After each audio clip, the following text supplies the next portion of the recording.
छोटी छोटी नदियाँ जैसे होती हैं उनके नाम होते हैं, जब वो समुद्र में मिल जाती हैं तो उनका नाम जो है वो ख़त्म हो जाते हैं। तो इसीलिए हमें एक बड़ा जो धम है उसकी तरफ आना चाहिए, ताकि जो हमारी छोटी छोटी जातियाँ हैं यहाँ आके ख़त्म हो जाएं। लेकिन हम लोगों ने बाबा साहब अम्बेडकर की इस बात को भी नहीं माना। और सबसे ज़्यादा जो दुखदायक बात है कि बाबा साहब अम्बेडकर को मानने वाले लोग बाबा साहब अम्बेडकर की जो वसीयत है उसको तो एंजॉय करना चाहते हैं। बाबा साहब अम्बेडकर ने हमको रिजर्वेशन दिया, वो लेना चाहते हैं। बाबा साहब अम्बेडकर का वोट का अधिकार लेके हमारे लोग एमएलए एमपी बन गए हैं, लेकिन जो बाबा साहब की नसीहत थी उसको हम लोगों ने फॉलो नहीं। फादर राधा स्वामी सत्संग व्यास के एरिया सेक्रेटरी यानी कि जिले के प्रधान, वो छोटी चीज़ नहीं होती, बहुत बड़ा एक काम होता है उनका, वो रहे हैं। तो मेरे ख़ानदान में पूरा बचपन से लेके अभी तक जो मेरे ससुराल वाले या मेरे घर वाले सभी के सभी राधा स्वामी लोग हैं। और मैं शुरू से ही बागी तबीयत का आदमी था कि मैं सिर्फ वहाँ नहीं रुका, उससे पहले मैं ओशोधारा में, ओशो में, फिर मैं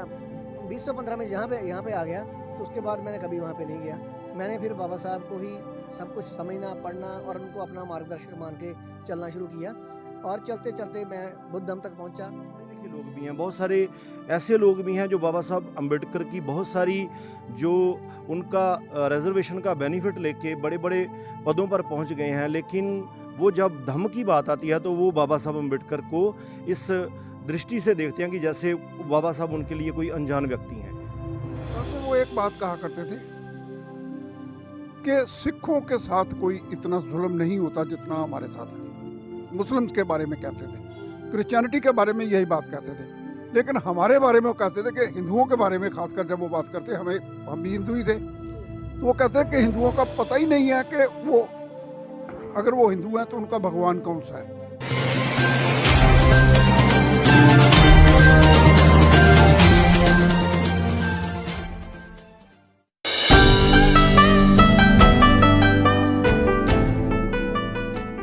नमस्कार, आप देख रहे हैं एनबी न्यूज़ 24x7 नीलम बोध के साथ। और साथियों, आज हूं मैं पंजाब की उस पावन धरती पर जहां पर कि एक ऐसा महामानव निकला जिसने कि बहुजन समाज के लोगों को सत्ता के गलियारों में ले जाकर सही रूप में सत्ता का मजा चखने के लिए लोगों को प्रेरित किया और बताया कि एक आम व्यक्ति भी किस तरह से इस लोकतांत्रिक देश में सत्ता के उस उच्च शिखर पर पहुंच सकता है और शासन कर सकता है और कहीं ना कहीं देश के उन गरीब तबके या अन्य लोगों का प्रतिनिधित्व कर सकता है। तो इसी कड़ी में मेरे साथ में यहाँ पर शख्सियत है, कोई छोटी मोटी शख्सियत नहीं है, क्योंकि जब साहब मान्यवर काशीराम जी का नाम आता है तो तमाम ऐसे लोग हमें देखने को मिलते हैं और सुनने को मिलते हैं जिन्होंने साहब मान्यवर काशीराम जी के साथ में कंधे से कंधा मिलाकर काम किया और निष्पक्ष तरीके से उस मिशन मूवमेंट को आज भी कहीं ना कहीं धरातल पर जीवित रखा हुआ है। तो सर, जानना चाहूँगी पहले तो आपका नाम क्या है?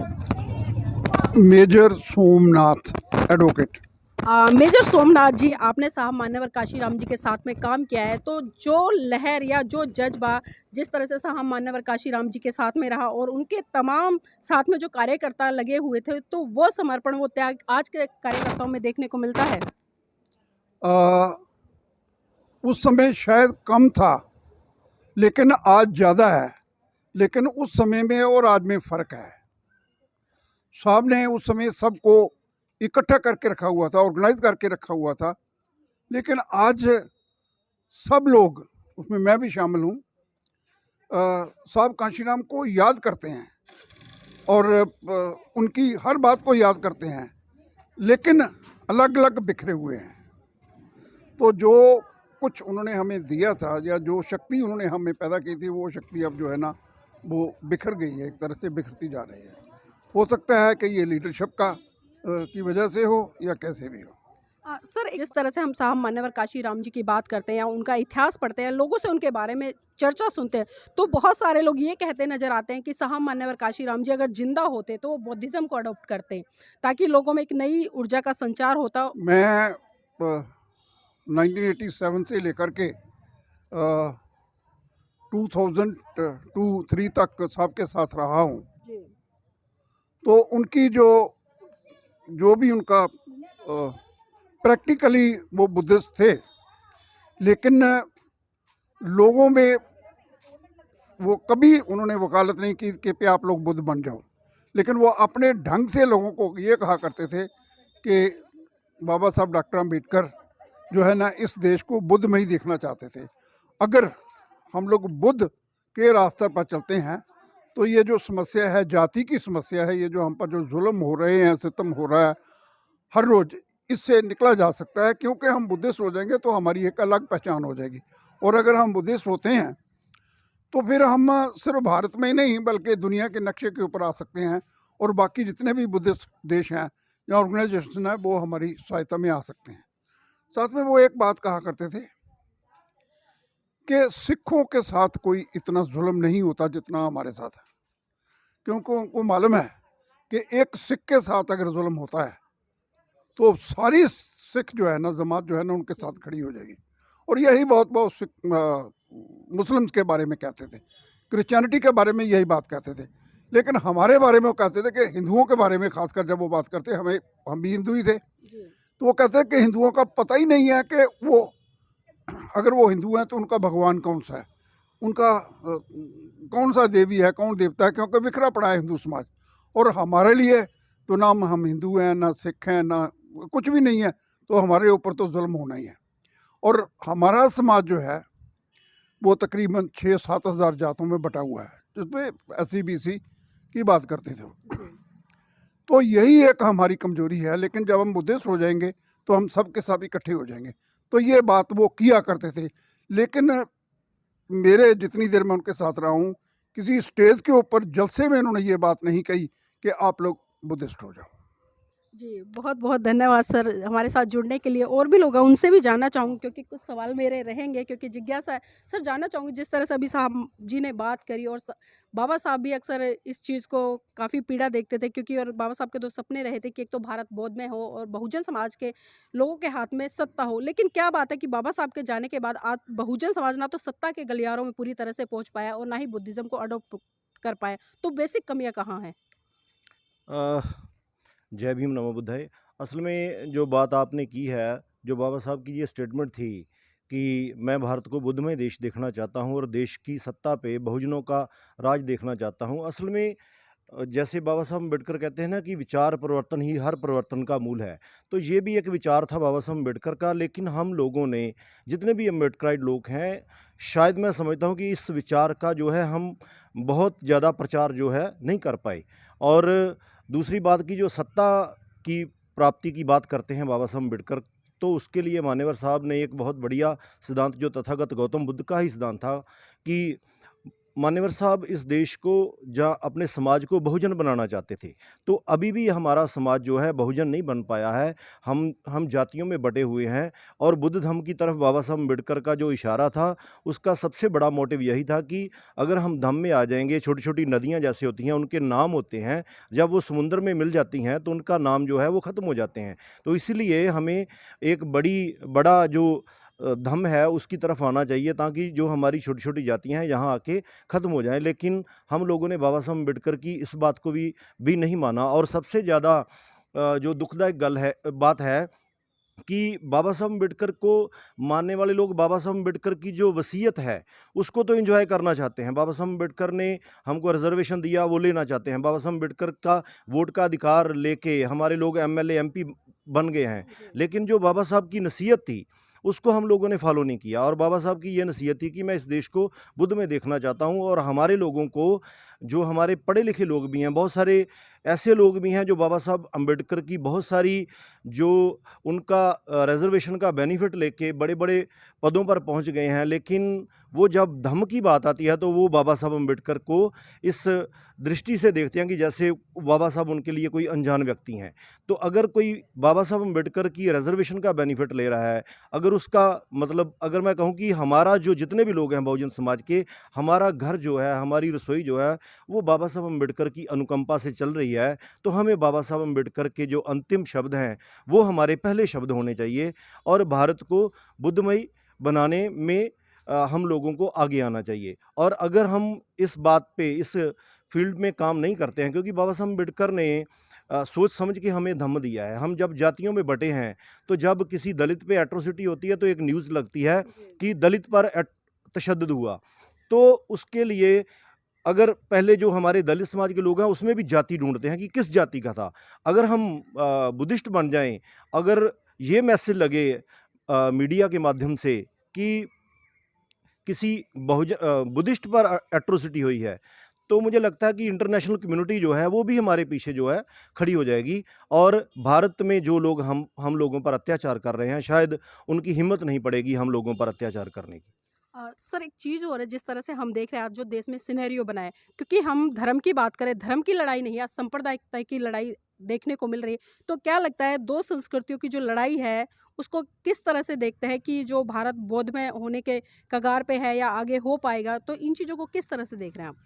नहीं, जो बुद्धमयी भारत की परिकल्पना बाबा साहब अम्बेडकर की थी, असल में वो समुची मानव जाति के लिए थी, क्योंकि अगर जिन लोगों के साथ आप लड़ाई की बात कर रहे हैं, या जो एक उल्ट विचारधारा है, उसमें समानता समता नहीं है। तथागत बुद्ध की जो विचारधारा है उसमें समता है, समानता है, और बाबा साहब अम्बेडकर का यही सपना था। बाबा साहब अम्बेडकर ये चाहते थे कि हमारे लोग जो हैं, अगर वो किसी हॉस्पिटल में भी जाएं, अगर वो किसी कार्यालय में जाएं, तो उससे वहाँ जाके ऐसा फील हो जैसे किसी वो बुद्ध विहार में आए हैं, और उनको जो उनके मौलिक अधिकार हैं वो उनको बराबर मिलें। तो इसलिए बाबा साहब अम्बेडकर, जो हमारी जो उल्ट विचारधारा है उसमें और इसमें बहुत बड़ा डिफरेंस है।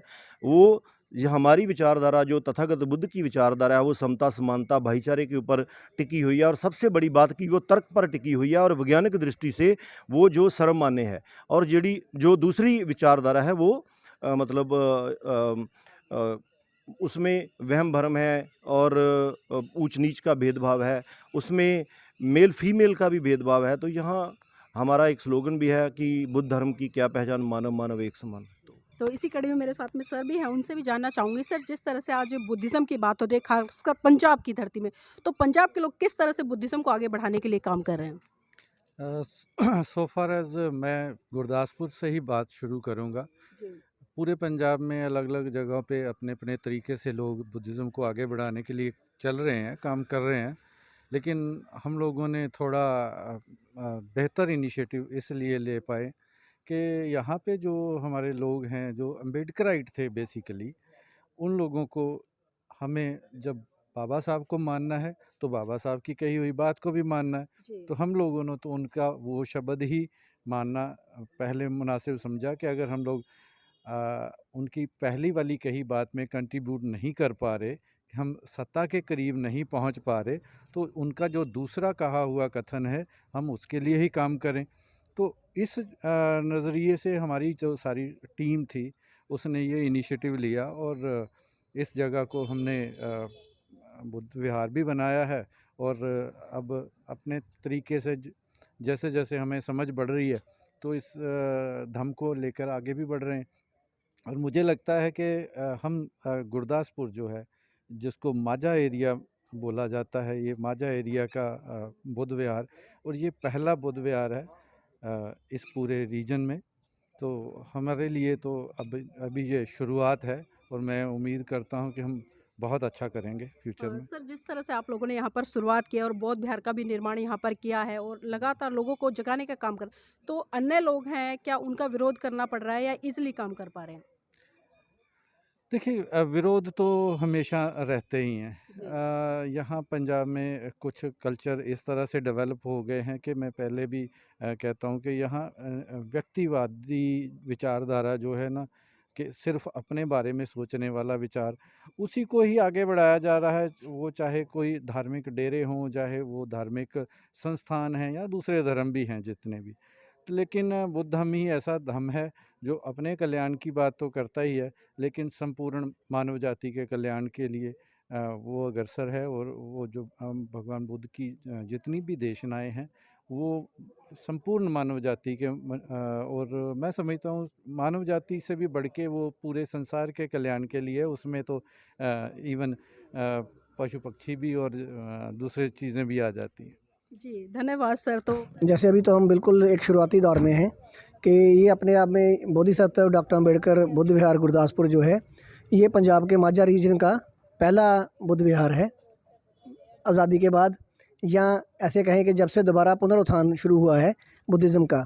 तो उससे पहले की अगर हम बात करें तो ये जो ज़मीन है जो आज की डेट में जो सिख गुरुओं की या गुरुओं पीरों की धरती गिनती जाती है, तो अगर हम इससे बिल्कुल पीछे जाएं, उनके भी पीछे जाएं, तो अगर हम 2000 साल 2500 साल पीछे चले जाएं तो हम देखते हैं कि आपको यहाँ पे बुद्ध धर्म के बहुत निशान मिलते हैं, बहुत बड़े बड़े टीले दिखेंगे आपको पंजाब में, उस पर बाकायदा कुछ डॉक्यूमेंट्रीज़ भी बनी हैं कि ये ज़मीन, ये पूरा जो पहला भारत था, जो एक संगठित पूरा बड़ा भारत जिसमें 6-7 देशों का समूह था, तो ये बहुत बड़ा केंद्र है बुद्धिज़्म का।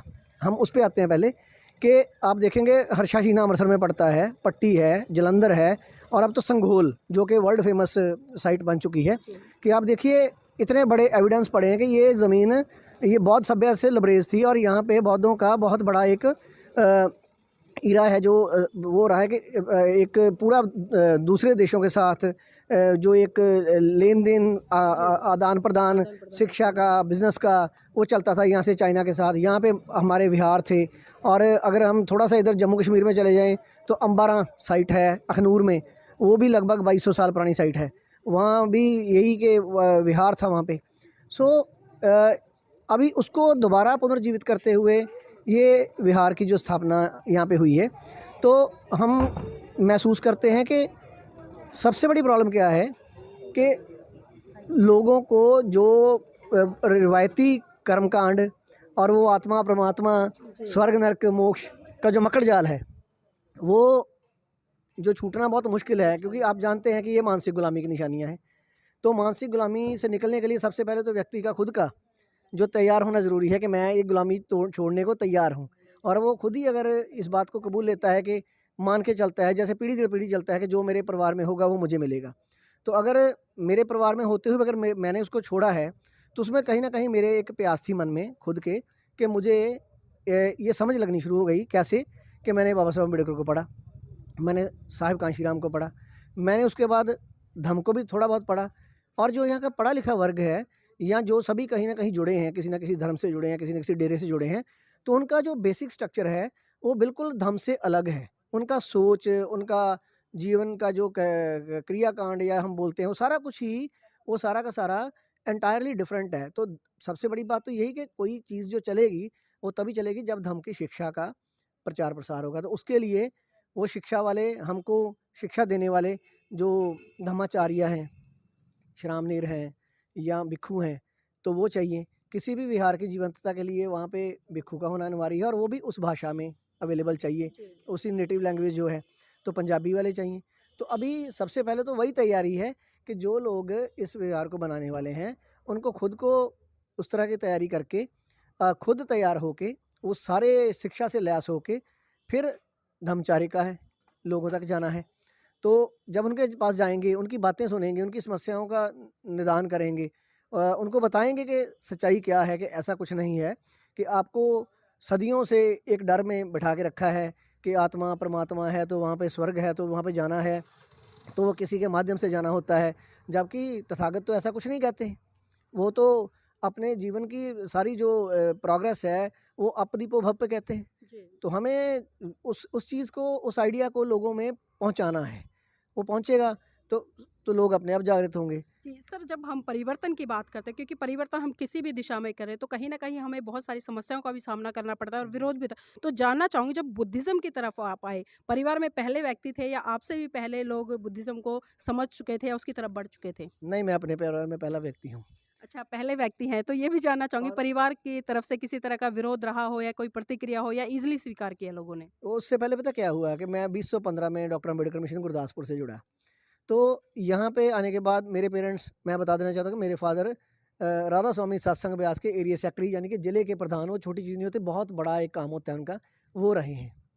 तो मेरे ख़ानदान में पूरा बचपन से लेके अभी तक जो मेरे ससुराल वाले या मेरे घर वाले सभी के सभी राधा स्वामी लोग हैं। और मैं शुरू से ही बागी तबीयत का आदमी था कि मैं सिर्फ वहाँ नहीं रुका, उससे पहले मैं ओशो धारा में, ओशो में, फिर मैं 2015 में यहाँ पे आ गया, तो उसके बाद मैंने कभी वहाँ पे नहीं गया।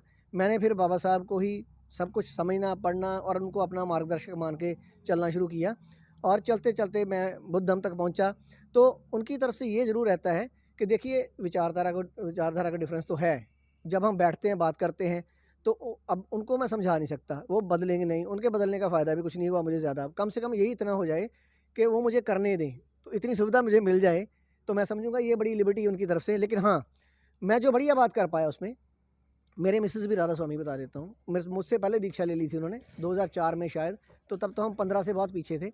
तो उसमें भी उनको फ्रीडम दी है। मैंने बाबा साहब की लिबर्टी की बात, बुद्ध की लिबर्टी की बात करता हूँ कि वो खुद परिवर्तित होंगे। मैं वो हिंसा भी नहीं करना चाहता कि मैं उनको मानसिक रूप से प्रताड़ित करूँ, कि मैं ज़बरदस्ती करूँ, ये मैं नहीं कर सकता। वो हिंसा है, किसी को ज़बरदस्ती अपनी बात भी मनवाना, समझाना। तो जो हो पाया कि जब मेरे बच्चे 15 से यहाँ पे आए, तो ज्यों-ज्यों वो आगे गए, तो उनका वो जो तर्क का एक लेवल है, समझ का लेवल है, और वो जो इस मकड़ जाल को बहुत आसानी से समझ गए कि बच्चों में ये परिवर्तन ईज़ी है।